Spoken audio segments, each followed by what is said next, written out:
word of a stunning attack on the massive U.S. military installation on the island of Guam. The deadliest strike on a U.S. base since Pearl Harbor. A group calling themselves the Engineers has claimed responsibility.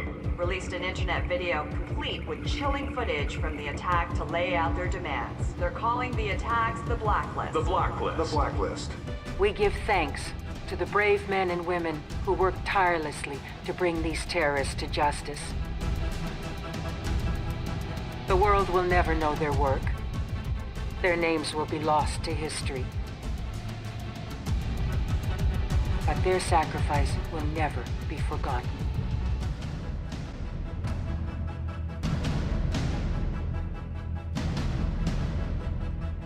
We are the engineers.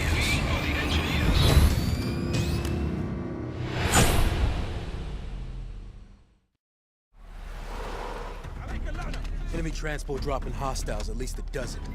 Moving now. I'll cover your exit. Pull the blueprint on the police station. It's not good. Local militia took it over and fortified it. Tobin's our only shot at who's backing the Blacklist. We're not leaving here without it. Briggs, you copy? You keep moving, I'll draw their fire. Splinter Cell Blacklist originally wasn't really a game that I was that interested in getting or playing for that matter. You know, it'd been a long time since the last Splinter Cell, in this case Conviction, and I really enjoyed Conviction. I really enjoyed the story. It was a more human story, to the point where it wasn't really about Sam following the orders of some higher body of government, you know, to save the world. It was Sam following his own rules to save his own world, i.e. his daughter.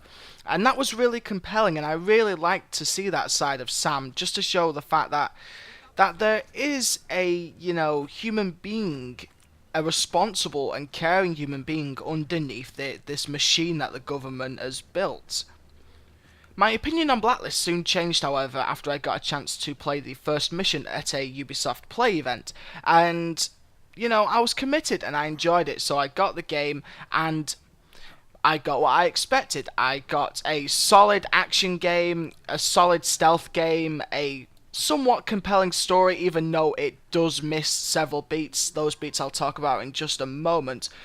But overall, it is a great experience and well worth playing. You can play this game in 3 different playstyles of your choosing. First you have Ghost, where you go around the missions undetected and do not kill anyone and only really use non-lethal takedowns. Then you have Panther, which is an extension of Ghost where you still play stealthily, though you leave a bit of a body count. Then Assault, you go in there guns blazing, COD Ghost Recon style, you leave no man behind. All 3 of these styles work dynamically really well with each other, and it's easy to bounce in and out of one another from section to section, even though many Splinter Cell purists will choose to play as Ghost because that's how you earn the most points. Not including the main campaign, Blacklist has plenty to keep you busy, from weekly to daily challenges, unlockables and collectibles to find in-world cooperative missions, and plenty of side missions, including 2 kinds of eliminator modes. The 2 eliminator modes are distinct by one premise, the map, where in one particular kind of eliminator mode you move through the map eliminating the guards along your way, where the other one is basically a survival scenario where you are put in a close quarters map and it's up to you to survive the waves of enemies that are brought into the map. A heavily refined system that returns from Conviction is customization, and when I say heavily refined, I mean heavily refined. Now you have many customization options at your disposal, from the kind of suit Sam wears to his goggles, main and primary, secondary and stealth weapons. Now the customization feature plays into the playstyle feature, where you can customize your loadout to see fit, whether you want to play Ghost for stealth or go in wearing heavy armor carrying plenty of ammunition. These 2 features, along with the gameplay style, really blend and support each other really well, and after you've gone through the main game, it is nice to go back and experiment, try different loadouts, try different weapons, because more often than not, if you choose to play stealthily, you won't touch any other weapon. Your best weapon is your stun gun or later the crossbow, where the crossbow in itself is the way superior weapon because you have multiple ammunition types including stun shock rounds, noise makers, sticky cams, etc. And the best part is The ammunition for this crossbow does not stack on your gadget loadout, so you have even more cameras and noisemakers at your disposal. All in all though, Splinter Cell Blacklist is a great experience and a really enjoyable one. I am glad playing that first mission changed my mind on this game, and to be honest, it is well worth the play. And this is just about the single player. I haven't touched upon Spies vs Mercs. Even that in itself is worth the buy. It is a lot of fun. It was a very popular mode back in the old Splinter Cell series, and it's great for it to be back, and it is a lot of fun. I recommend you try that as well. Slight spoiler warning for this next bit. In my personal opinion, the weakest link in Blacklist is the story. Now, I'm not saying it's a crap one and it's not that compelling. It is. There are a lot of interesting elements. The villain, Sadiq, definitely steals the show when he is on screen, whether it be in cutscenes or gameplay. The biggest weakness is Sam himself. Now, is this some kind of pop culture shock that I'm going through because Michael Ironside is not doing the role, or is there something else to it? Personally, I think it's the latter. Where this time round, Sam isn't all that interesting, and he's a bit of an arsehole at times, pardon my French. Convictions was a very emotional story, and it was very personal, and that drew you to the character. Now this time round, it's gone back to the classic Splinter Cell narrative series. You know, it's basically super spy versus the bad guy.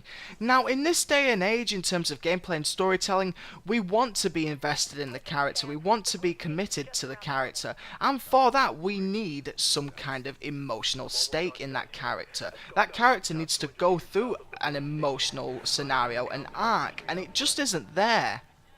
Conviction was about saving his daughter, and this time round his daughter is kind of irrelevant in this. Yes, you can speak to her through the phone, but it's kind of disjointed, and you can often miss it or forget about it given all the extra gameplay elements that are in play.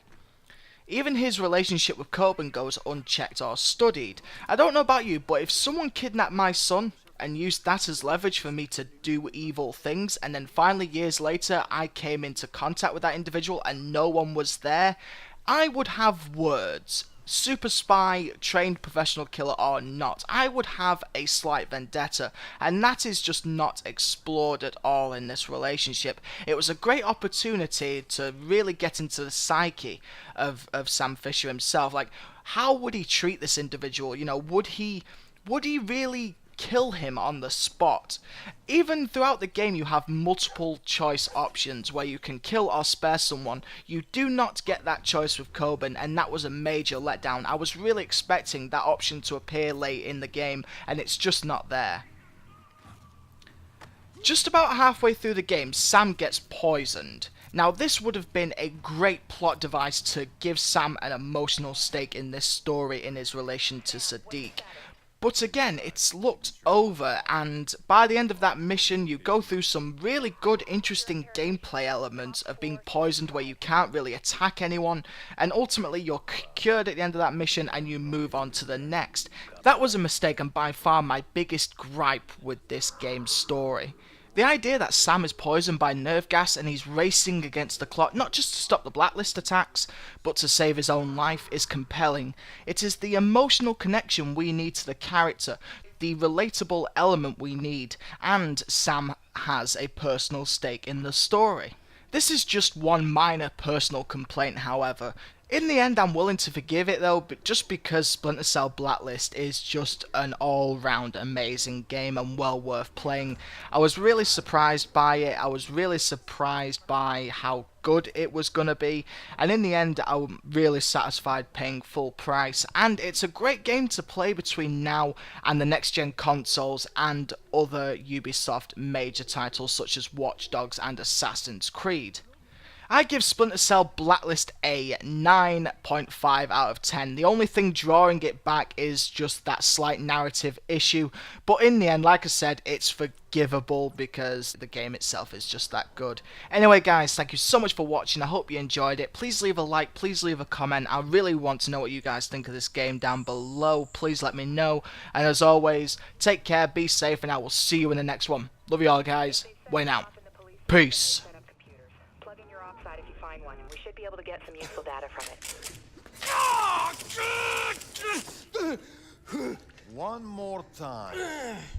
Why did you run to the Americans? I told... Okay, okay, I fucking told them everything, okay? I've located Coben. Is he alive? For now.